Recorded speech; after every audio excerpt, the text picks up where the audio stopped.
percetakan baru bikin 8 jilid, saya punya yang 15-nya.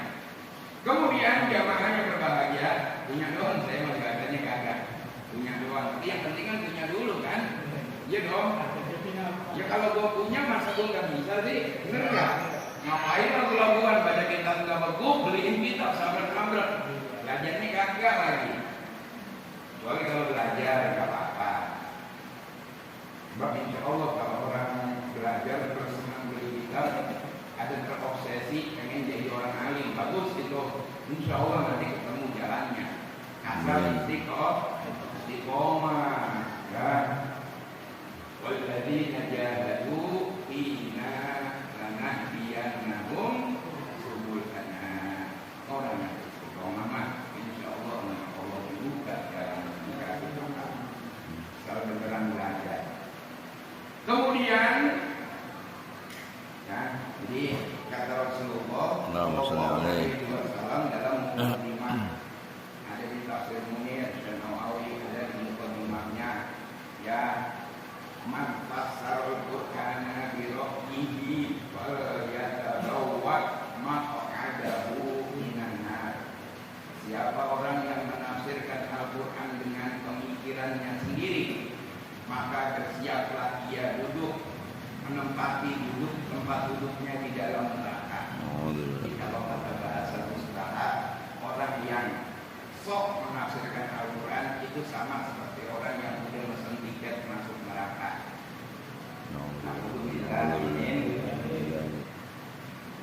Kemudian jamaah yang berbahagia dan dirahmati Allah Subhanahu wa Ta'ala. Selanjutnya,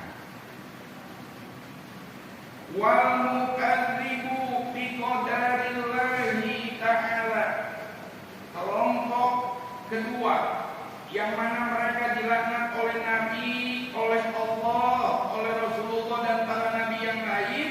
Wal mukadzibu bi qadarillahi, orang yang mendustakan takdir Allah, orang yang mendustakan qadar Allah, ketetapan Allah yang maha tinggi. Coba kita lihat, qadar itu pengertiannya apa ya? Qadarullah itu sering dipakai tuh sama orang-orang yang itu qadarullah, mau diapain lagi? Dia ngomong qadarullah itu boleh, tujuannya supaya kita ikhlas menerima kenyataan. Tapi kalau lagi ngebahas satu kejadian, kalau ujuk-ujuk ngomong takdir Allah diapain, ya udah nggak usah dibahas. Sebab kalau udah ngomong takdir, udah ujungnya, udah nggak usah ada bahasan. Contoh misalnya, ya bentrok PWI sama FPI di Pemalang, udah takdir Allah, yang kalau mau takdir Allah udah nggak usah dibahas. Cuma yang jadi masalah, kenapa bisa bentrok? Gitu loh. Kemudian jamaah yang berbahagia dan dirahmati Allah, wa huwa ta'alluqul iradati dzatiyati bil asya'i fi awqatihal khassati.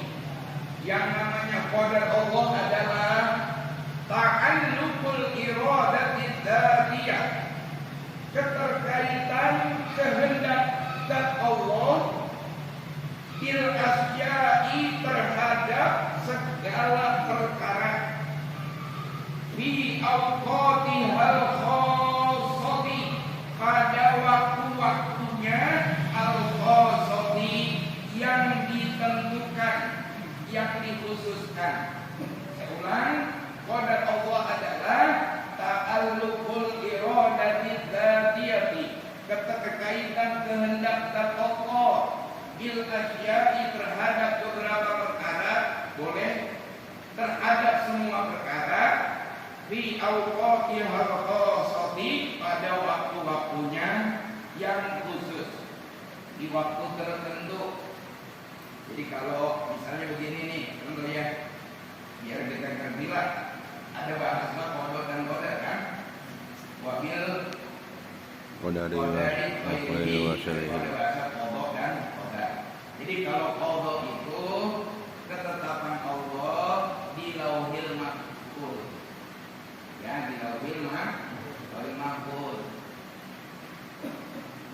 Ustaz Soekarno udah ada tulisannya di Lauhul Mahfuz bakalan jadi ustaz.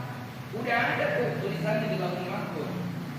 Nah, kemudian jamaah yang berbahagia dan dirahmati Allah, ketika di alam dunia terrealisasi beneran yang namanya Soekarno jadi ustaz, bukan Soekarno presiden ya, yang namanya Soekarno jadi ustaz.